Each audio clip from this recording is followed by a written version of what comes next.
Gold didn't collapse. It didn't fail. It didn't lose its value. It was quietly replaced. For thousands of years, gold functioned as money for a simple reason. It could not be controlled easily. Across civilizations that never interacted, the same conclusion emerged independently. Gold was scarce. It was durable. It was costly to obtain.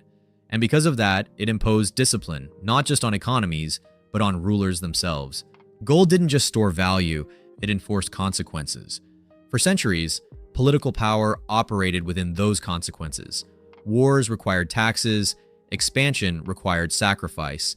Promises had limits because money had limits. Arithmetic enforced accountability long before constitutions did. Then, in the span of a single generation, the world abandoned that system. Not through war, not through revolution, but through agreements, institutions, and decisions made far from public scrutiny. This is the story of how gold was removed and what replaced it. Under the gold-based system, money represented constraint. A banknote was not wealth, but a claim on something finite. When governments spent aggressively, reserves declined. When deficits expanded, pressure appeared quickly and visibly. Voters felt it. Markets reacted to it. That visibility mattered. Gold forced political costs to appear in real time. Inflation, defaults, and austerity were not policy choices. They were consequences, and consequences are difficult to manage in growing democracies. As the 20th century approached, governments began to face a new problem.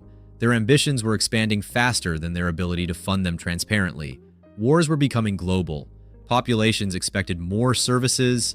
Economic downturns were no longer tolerated as natural cycles. Gold didn't allow discretion. It allowed exposure, and exposure is dangerous to political legitimacy, so the system began to bend. During periods of crisis, countries temporarily suspended gold convertibility. The language was always careful: temporary, emergency, necessary. Each time, the public accepted it, and each time, restoring discipline became harder. The danger was never the suspension itself, it was the precedent it created. Because once a rule can be broken under pressure, it stops functioning as a rule. It becomes conditional, and conditional systems drift toward flexibility by default. The Great Depression accelerated this shift. Gold was blamed for deflation, unemployment, and stagnation. But what gold actually did was reveal how much leverage and imbalance had accumulated beneath the surface. Correction was unavoidable and politically unacceptable. Gold stopped being seen as a stabilizer. It became a scapegoat. After World War II, the world attempted a compromise. Gold would no longer circulate directly. Instead, the US dollar would serve as the global reserve currency, backed by gold at a fixed rate. Stability would be preserved, but flexibility increased. This was the Bretton Woods system. What made it powerful and fragile was its asymmetry. The United States could issue the world's reserve currency. Other nations could only accumulate claims. As global trade expanded, dollars flowed outward.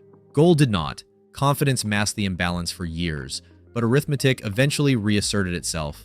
By the late 1960s, foreign governments began converting dollars into gold at an accelerating pace. US reserves declined. The promise embedded in the system became mathematically impossible to honor. So in 1971, the constraint was removed. Without a vote, without a referendum, without a public explanation, gold convertibility ended. What followed was not chaos, but a fundamental transformation in how power operates. For the first time in history, money was no longer anchored to scarcity. It was anchored to confidence. Central banks became managers of expectation rather than custodians of reserves. Stability was no longer enforced by limits. It was engineered through policy. This changed everything. Debt stopped being an emergency condition. It became a permanent feature. Inflation stopped being a failure. It became a mechanism. Rather than forcing immediate correction through default or austerity, costs could now be distributed over time. Purchasing power declined quietly. Obligations were reduced invisibly. Political systems retained legitimacy, while real value shifted beneath the surface. Gold imposed truth abruptly. Fiat systems dispersed it slowly. This wasn't merely a monetary shift, as it was a governance shift. Inflation became a way to tax without legislation, to adjust promises without renegotiation, to maintain social stability while deferring resolution. Over time, entire economic structures adapted to this logic.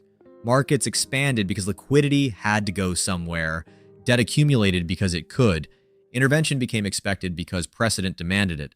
Each crisis was solved but only by deepening reliance on the system itself. So what replaced gold wasn't stability, it was management, and management requires constant intervention, which leads to the question that inevitably follows: what does this mean for individuals living inside the system? History shows that when money becomes flexible, behavior adapts in consistent ways. First, people begin to separate currency from value. Money becomes transactional, useful for earning and spending, but less trusted as a long-term store of effort. Across cultures and eras, this leads to a distinction between assets meant to preserve purchasing power and money meant to circulate. Second, expansion rewards exposure. When money supply grows, assets connected to production, scarcity, and cash flow tend to absorb that expansion. This isn't optimism or speculation, it's mechanical. Capital seeks protection from dilution, and productive systems become the outlet. Third, optionality becomes leverage. Systems built on confidence change rules under stress. Rates shift, liquidity tightens, controls appear. Those with flexibility, diversified income, liquidity, adaptability, respond.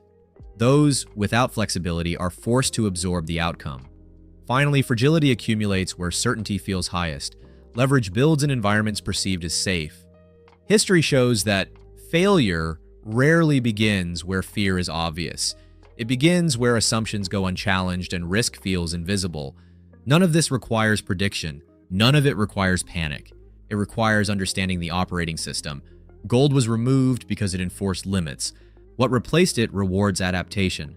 Those who navigate this environment successfully aren't prophets. They're students of structure. And that leads to the final uncomfortable truth. When this system comes under pressure, governments don't choose collapse. They choose inflation. Not because it's ideal, but because it preserves control. And once you understand that, you start seeing the system differently.